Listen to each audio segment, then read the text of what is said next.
This rural corner of eastern Romania is a peaceful spot nowadays. But 70 years ago, Iasi bore witness to one of the worst outrages of the Holocaust.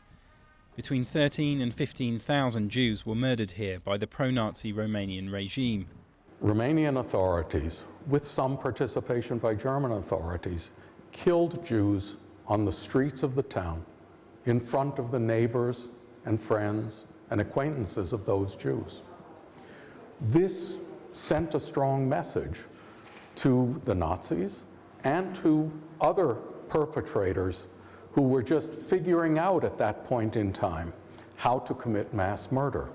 The methods used in Iasi were later adopted elsewhere in Eastern Europe during World War II, from Ukraine to Belarus. Even before Auschwitz in Poland began to function as a death camp, many Jews from Eastern Europe had already been killed in pogroms. Bodies were piled up like sandbags. These pictures show exactly what happened. Thousands of Jews were shot in the streets or asphyxiated on so-called death trains, where up to 120 people were crammed into carriages designed to carry just 40. To survive in the unbearable summer heat without enough water or air, victims drank their own urine or sweat wrung out of shirts. Leizer Finchelstein is one of the few survivors.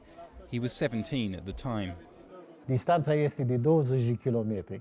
Normally, it would take a maximum of 30 minutes for the train to cover the distance of our journey, but it took us 8 hours.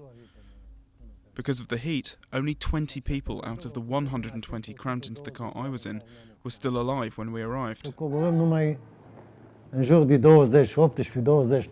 After surviving this horrific experience, Leizer was sent to a forced labour camp. He lost a brother and cousins in the pogrom. He commemorates their deaths every year, but worries that too many people are forgetting the Holocaust. There are so many young people who don't know what happened. I pray to God that such a thing may never happen again, because we can see that the world is getting crazier. We hope that this will never happen again, but the fear stays with us. 70 years on, Leizer still can't understand how seemingly normal people could turn into mass murderers.